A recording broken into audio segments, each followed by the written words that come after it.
ስለዚህ መጠንከር ያስፈልጋል ማለት ነው። ከእስልምና ወጡ ልጆች በጣም መጎበዝ አለባችሁ። ቤዝ ማድረግ ያለባችሁ ሆይታን ሳይሆን በየላይቭ ላይ በየእንትኑ ላይ ብቻ ሳይሆን በስር ጠንቀቃችሁ መማር፣ በስርዓት መማርን በተለይም በእኛ ጋር በመጡ ልጆች ከእስልምና ወጡ እውቀት ላይ መሰረት ማድረግ አለባችሁ። በደንብ ማንበብ፣ በምንሰጣችሁ መምህራን ጋር ደግሞ ሄዳችሁ በስርዓት መጠየቅ አለባችሁ እና እንደዛ ነው። በርቻ እንጂም አንድ ሰው በልቡ ካመነ አሁን ለምሳሌ እኔ ገና አልተጠመኩም፣ ግን በልቤ ስላመንኩኝ ክርስቲያን ነኝ አይደለ? ብሞትም ያው ክርስቲያን ነኝ በልቤ ካመንኩ ባልጠመቅም ወይስ እንዴት ነው?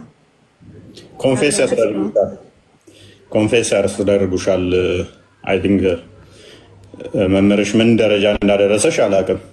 ሚስጥረ ስላሴን ካስተማሩሽ በኋላ ሚስጥረ ስጋዌን፣ ጥምቀቱን እነኚህን እንትኖች ብቻ የተወሰነ ያስተምሩሽና እንድመሰክሪ ትደረጊያለሽ።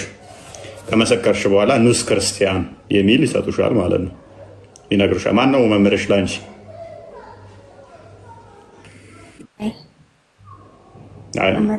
ኑስ ክርስቲያን ትባያለሽ የሚልሽን ደረጃ ይሰጡሻል፣ ይነግሩሻል።